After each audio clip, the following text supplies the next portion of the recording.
Alors, nous sommes au terme de l'évaluation de la charte PREJEC, qui est la deuxième évaluation, qui avait le focus de la pertinence, la consistance, l'efficacité du dispositif de sécurité alimentaire que nous avons effectué dans 7 pays.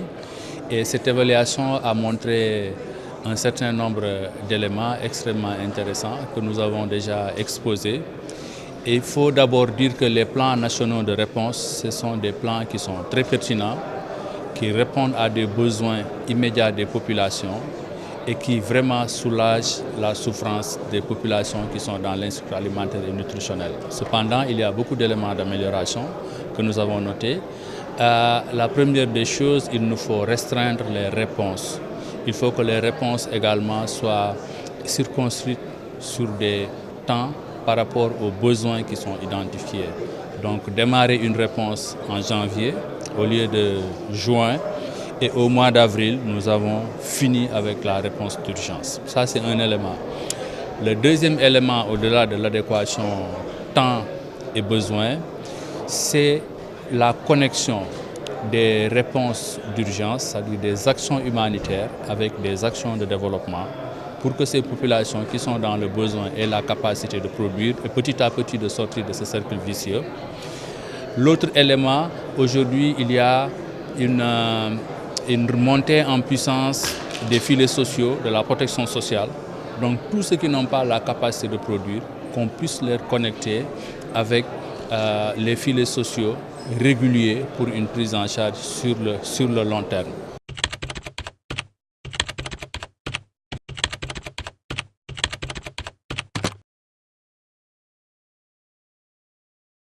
L'analyse a montré qu'il faut aller vers une réponse au moins sur 3 ans dans un cadre économique, institutionnel, global, défini autour de financement adéquat et suffisant, un dispositif institutionnel pour la sécurité alimentaire et nutritionnelle qui est arrimé à la lutte contre la pauvreté, ce qui est extrêmement important, une volonté politique des États marquée par une collaboration à tous les niveaux, parce que c'est extrêmement important, au-delà des acteurs humanitaires, au-delà des acteurs de la sécurité alimentaire et nutritionnelle, que les autres secteurs de développement rural notamment et la nutrition puissent jouer, accorder ensemble, en tout cas leurs actions, pour arriver à des paquets de protection sociale, à des paquets d'intervention qui puissent permettre véritablement de lutter contre la pauvreté.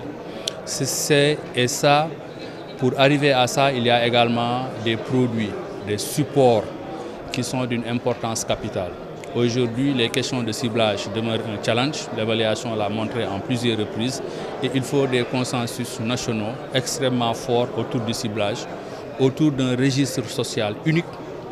Il faut également un système de coordination efficace. Il faut définir des normes, des benchmarks pour évaluer la qualité du processus et l'impact sur les populations. Et enfin, il faut vraiment des mécanismes de coordination adéquats qui mettent en synergie, qui articulent l'ensemble des interventions. Et l'idée, encore une fois, ce n'est pas de développer de nouvelles initiatives, mais c'est de se baser sur les initiatives qui existent actuellement pour vraiment tirer le maximum afin de contribuer de façon efficace à la lutte contre l'insécurité alimentaire et à la réduction de la pauvreté.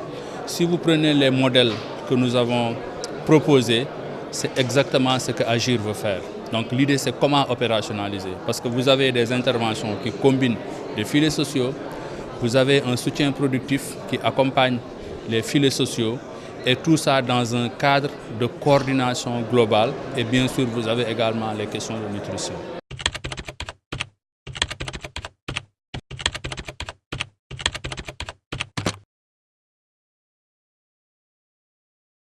La prochaine étape, nous avons défini une feuille de route.